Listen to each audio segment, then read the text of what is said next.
ఆర్టీడీ నోటీసులకి స్పందించకుండా ఆయన తప్పించుకుని తిరుగుతున్నారు. ఆయన ఒక్కళ్ళే గారు, మిగతా చాలా మంది కూడా విచారణకు రమ్మంటే రాకుండా తప్పించుకుని తిరుగుతున్నారని చెప్తున్నారు. పోలీసులు ఆ విధంగా వాళ్ళు పట్టుకోలేకపోతున్నారా, లేకపోతే ఏంటి అసలు? అంటే చిత్తశుద్ధి లేదా పోలీసులకు వాళ్ళకి అరెస్ట్ చేయడానికి కానీ వాళ్ళు పట్టుకోవడానికి కానీ, లేదంటే వాళ్ళకి తిరుగుతున్నారా? ఏంటి sir? Let the police do their job, let me do my job. నా పని నేను చేసుకుని వాళ్ళ పని వాళ్ళు చేయాలి కదా. గత గవర్నమెంట్ లో అయితే ఎక్కడున్నా కూడా పట్టుకొచ్చేవాళ్ళు. అవునా? చెప్తున్నారు వాళ్ళు ఢిల్లీ నుంచి కూడా పట్టుకెళ్ళిన సందర్భాలు అలా అనిపించట్లేదా ఇప్పుడు? అంటే మీకు ఇప్పుడు చంద్రబాబు గారి మీద నందిగామలో దాడి చేసిన వాళ్ళు సింపుల్ గా కోర్టుకు వెళ్ళి వచ్చి మేము బయటకు వచ్చేసామని చెప్పి కాలర్ ఎగరేసుకునేటువంటి పరిస్థితి కనిపిస్తాం. సో ఎట్లా అంటే నేను ఒకటి లా అండ్ ఆర్డర్ హోమ్ నేను చేయట్లేదు. సో మీరు ఇది అడగాల్సింది మీరు ముఖ్యమంత్రి గారిని అడగాలి. కూటమి ప్రభుత్వం కాబట్టి కరెక్టే. అలాగే ఇప్పుడు నేను పంచాయతీ రాజ్ గురించి అడిగితే నేను చెప్పగలను. అంటే కొన్ని ఇది మా ఇంటర్నల్ గా ఏం జరుగుతుందో ఒకసారి మీరు చెప్పిన అన్ని ఖచ్చితంగా నేనే దాన్ని తప్పించుకోవట్లేదు కదా, కానీ ఒక మాట చెప్పేటప్పుడు కొంచెం బాధ్యతగా చెప్పాలి. సో మీరు మా మీడియా మిత్రులు అడిగారు ఢిల్లీలో, ఇవన్నీ నేను ముఖ్యమంత్రి గారి దృష్టికిను హోంమంత్రి గారి దృష్టికి తీసుకెళ్తాను. ఏం చెప్పమంటారు చెప్పండి, మీ మాటకు నేను తీసుకెళ్తానని. అంటే మిమ్మల్ని అంత ఇబ్బంది పెట్టినప్పుడు, అంత ధైర్యంగా ఆంధ్ర పోలీసు ఉన్నప్పుడు ఈ రోజు ఆంధ్ర పోలీసు ఎందుకు తట్టుపాయిస్తున్నారు అడగాలి కదా. ఖచ్చితంగా అడుగుతాను.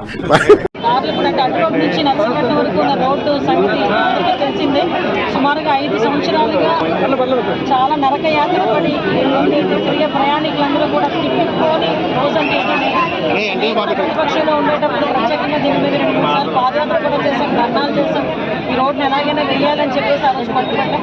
కాకపోతే లాస్ట్ 5 సంవత్సరాల పరిపాలనలో కనీసం ఒక గొంతు కూర్చడానికి కూడా ఒక తల్లి మనకు తీసుకొచ్చిన పాపాలు కూడా పోలేదు. ఆ రోజు మేము ఎన్నికల క్యాన్వాసింగ్ లో భాగంగానే ఆ రోజు మేము ప్రామిస్ చేయడం జరిగింది. గౌరవ చంద్రబాబు నాయుడు గారి నాయకత్వం తెలుసు కాబట్టి, పవన్ కళ్యాణ్ గారి కార్యదర్శులు తెలుసు కాబట్టి ఆ రోజు మేము మాట ఇవ్వడం జరిగింది. 6 నెలల లోపే ఈ రోజు మేమందరం కూడా ఆ రోడ్డు వేయించి ఎన్నికల రోజులకు సంబంధించి రోజు మళ్ళా తిరిగి గౌరవ చంద్రబాబు నాయుడు గారి ఆదేశాల మేరకు రోడ్డు భవనాల శాఖ మంత్రి బీసీ జనార్దన్ రెడ్డి గారి ఆదేశాల మేరకు ఈ రోజు ఈ రోడ్డుని కూడా వేయడానికి ఈ రోజు సిద్ధపడడం అన్నది చాలా ఆనందంగా ఉంది. వీటికి సుమారు 24 కోట్ల రూపాయలు ఈ రోడ్డుకి శాంక్షన్ అయింది.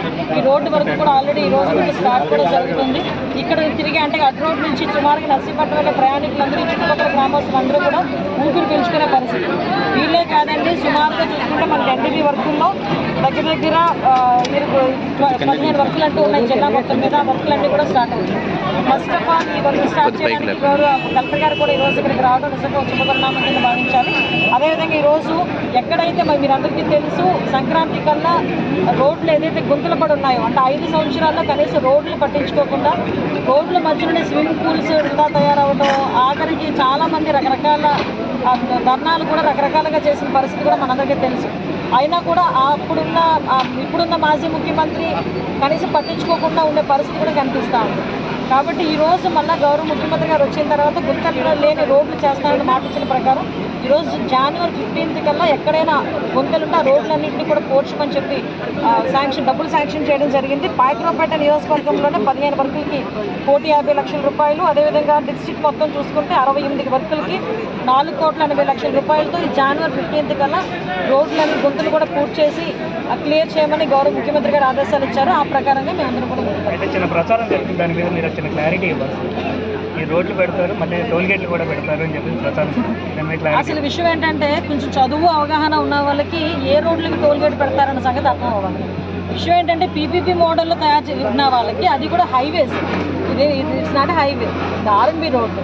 హైవేస్లోని కానీ పెద్ద పెద్ద రోడ్స్కి ఏదైతే ఉన్నాయో అది పీపీపీ మోడల్లోనే ఒకేలా ఇండస్ట్రీ కన్సెప్ట్ చేసినట్లయితే దానికి గురించి మాట్లాడేది తప్పించి ఇలా రోడ్డు కనెక్టివిటీ అంటే village to village, mandal to mandal, constituency connectivity కూడా పెట్టలేదు. అంటే ఏమంటారంటే అలా అర్థం చేసుకునే వాళ్ళకి చెప్తున్నా. అనేది వాళ్ళు కట్టలేదు కదండి, ఆ రోడ్డుకి చాలా ఇబ్బందికరమైన పరిస్థితి. విదేశమ వాక దగ్గర రోడ్డు గురించి కూడా ఆల్రెడీ ప్రపోజల్ మొన్నే మన కలెక్టర్ గారు కూడా వచ్చి చూశారు. దానికి కూడా రోడ్డు ప్రపోజల్ మేము పెడుతున్నామండి. ఇప్పుడు ఈ 24 కోట్లు ఎంతవరకు రిస్టోర్ చేయగలిగితే అంతవరకు రిస్టోర్ చేస్తే ఇంకా ఎక్స్ట్రా అమౌంట్ ఏదైనా అవుతుంది అనుకుంటే కనుక ఇది దశాబ్ద కాలం కల కదండి. ఆ రోడ్డుకి ఇప్పుడే ఇందులోనే ఎక్స్టెన్షన్ పెడితే బాగుంటుంది. డెఫినెట్గా వేస్తామండి. ఎందుకంటే మీరు అబ్జర్వ్ చేశారు, ఇంతకు ముందు పాయకరావుపేట నియోజకవర్గంలో నేను ఎమ్మెల్యేగా ఉండేటప్పుడు ఏ వర్కులు జరిగినాయో అక్కడతో స్టాప్ అయిపోయింది. మళ్ళీ లాస్ట్ 5 సంవత్సరాలు ఏమీ జరగలేదు. మళ్ళీ ఈరోజు పాయకరావుపేట ప్రజలందరూ అత్యధిక మెజార్టీతో నన్ను ఎమ్మెల్యేకి గెలిపించారు, మినిస్టర్ని కూడా చేశారు. ఈరోజు ఇంకా బాధ్యత నాకు ఇంకా పెరిగింది. ఈరోజు నియోజకవర్గం మీద బాధ్యత ఇంకా పెరిగింది. ఆ బాధ్యత మీద మ్యాక్సిమం అన్ని పనులు పూర్తి చేస్తాం.